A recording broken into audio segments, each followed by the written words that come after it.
School டைமும் வந்து கொடுத்தோம். அவங்க வந்து அதுக்குள்ள வெளியில போயிட்டாங்க. மூணாவது ஆளா இருக்கக்கூடிய ஐஏஎஸ் ஆபீசர் தான் நீங்க கொடுத்தீங்க. என்ன நடந்துச்சு? இல்ல உங்க சைடுல இருந்து ஒரு விளக்கம் ஒண்ணு வேணும் இல்ல மேடம்? எனக்கு அங்க இருந்து இது இஷ்யூவா போயிட்டு இருக்கு. தப்பு இல்ல, அவங்க சைடுல இல்ல இது வந்து இவ்ளோ பெரிய இஷ்யூ ஆக்குற அளவுக்கு ஏன் இது இவ்ளோ இஷ்யூ ஆக்குறீங்க? நீங்க விளக்கம் சொல்லிட்டீங்கன்னா அது முடிஞ்சு மேடம். அது அந்த பிரச்சனை நீங்க தான் வழி விட்டீங்கன்னா என்ன பிரச்சனை என்ன நடந்துச்சு? இல்ல அசிங்கெல்லாம் யாரும் படுத்தலங்க. இப்போ புரோட்டோகால் படி ஒரு இன்னைக்கு ஸ்கூல் ஸ்டார்ட் ஆகுது. எல்லா பசங்களும் வந்து விடுமுறை முடிச்சுட்டு இன்னைக்கு ஸ்கூலுக்கு வந்திருக்காங்க. அதனால வந்து ஆஸ் அ எம்எல்ஏவா வந்து அந்த இடத்துல அவங்களுக்கு கார்பரேஷன் சார்பாக இன்வைட் கொடுத்துருந்தோம். 8:45க்கு வந்து ஈவெண்ட் சொல்லியிருந்தோம். 9 o'clock தான் அவங்க ஈவெண்ட்டுக்கே வந்தாங்க. ஸோ அவங்க சொல்கிறப்பல புறக்கணிக்கிறதா இருந்தால் 8:30க்கு நாங்கள் எல்லாருமே அங்கே போயிருந்தோமே.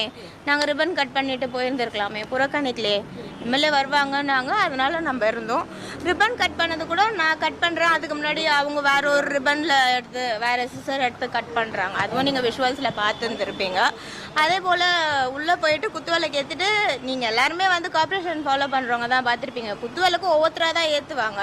ஆஸ் அ மேயர் ப்ரோட்டோகால் பற்றி நான் ஏற்றினேன். அப்புறம் ஐஏஎஸ் ஏற்றுவாங்க, அப்புறம் எம்எல்ஏ ஏற்றுவாங்க, அதுக்கப்புறம் கவுன்சிலரோ இல்லை சேர்மன் யார் இருக்காங்களோ அவங்க ஏற்றுவாங்க. அந்த ஃபார்மேட்டில் தான் இன்றைக்கி போகணும்.